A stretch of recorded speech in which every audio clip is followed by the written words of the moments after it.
everyone, and welcome back to Lucky Loads 15. Well, I'll be giving you just the one tip for tomorrow's racing. Now, before we get stuck into that, just got to go through a few things with you first of all. Now, first of all, if you were lucky enough, I hope some of you were, you might have listened to the latest In the Saddle podcast. I told you guys about it last night.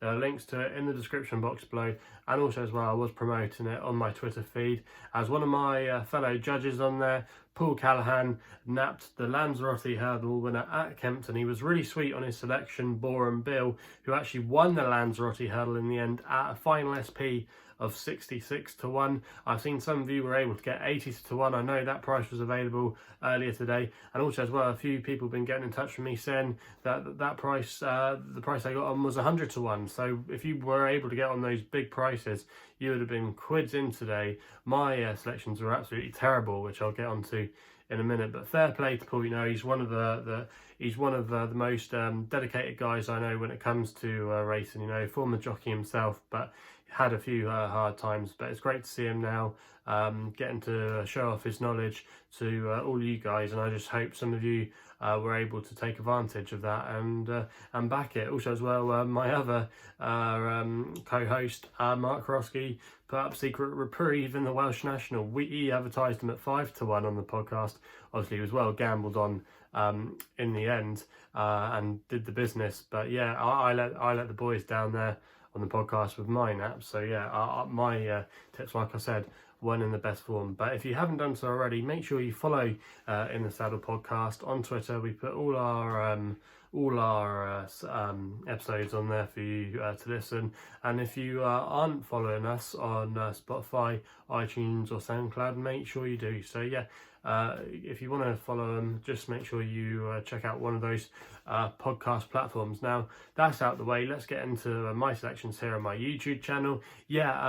Very frustrating day today. The only one of note that ran okay was on the blind side, who finished in second. However, we did tip him to win on the nose, so that was a little bit frustrating there, but he put it up to McFabulous, but in the end McFabulous just had too much class for him, but he still ran valiantly, and in the end could only muster second place.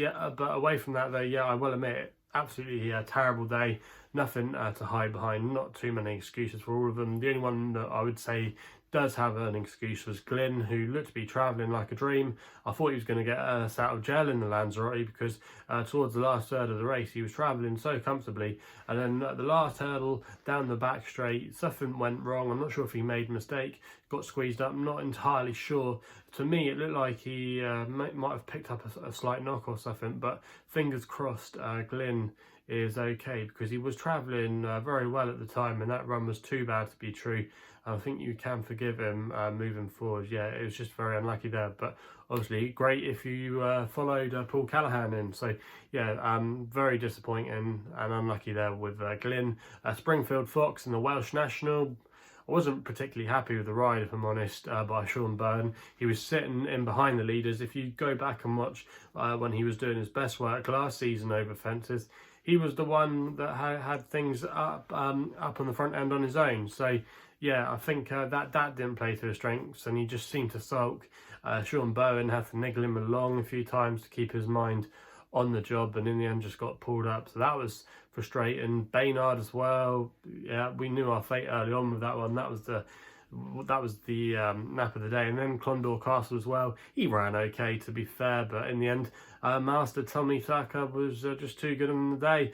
I did think maybe at the last we might be quids in and he might come to save our bacon there, Clondor Castle, if Master Tommy Tucker had come to grief. But yeah, in the end he was able to stand up, and it was a good sit by Harry Cobden. So yeah, very frustrating day today, but like I said, if you did follow the In the Saddle podcast, hope some of you took my fellow judges' advice, who are in better form than me, and they would have given you a couple of winners. So yeah, very frustrating here my end, but yeah, the In the Saddle podcast judges were on fine form. So anyway, enough of that. That's all in the past now.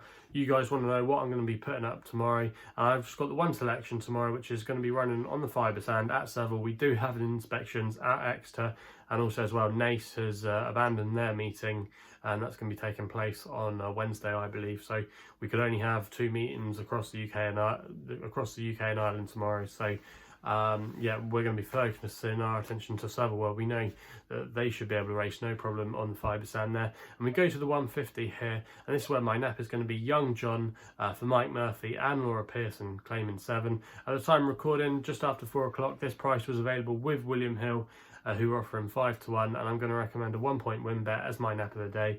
Now, like I said, this horse is trained by Mike Murphy, who's been in terrific form of late. Only had a handful of runners, but he's had 2 winners from his last 4 runners, so his yard are going along quite nicely. And Nora Pearson as well, just before Christmas, she was riding a crest of the wave, but she's still been in fairly good form, you know, and she claims a very valuable £7 off the horse's back. Now, this horse, Young John, you could argue on some of his back form is still very well handicapped. He actually won a race here on the fibre stand back in the autumn of 2019 when he won a race on the fibre stand off a mark of 79. He's now rated 70, and he's been in fair form so far in his most recent runs. He won not long ago over the course and distance, and last time he was just touched off over 6 furlongs. I think over 7 furlongs he is fairly effective. He likes to get on with things. He likes to be handy and prominent, and that style of racing can often hold up at Southwell. And if you've been watching some of the racing over the last few days at Southwell when they've been racing,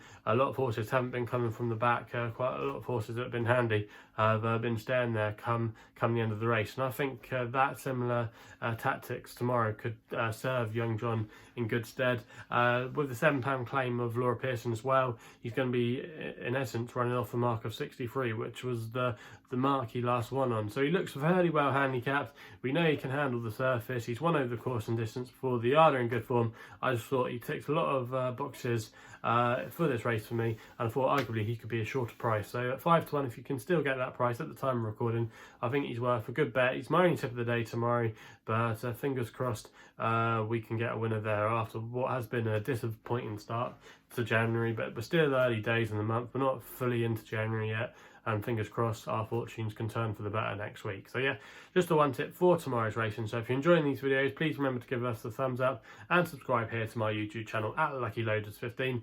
If you want to follow me on Twitter, that's the best place to do so on social media, where my handle is at LuckyLoader15. And if you want to know a little bit more about myself, my website address is www.chrisloaderracing.co.uk.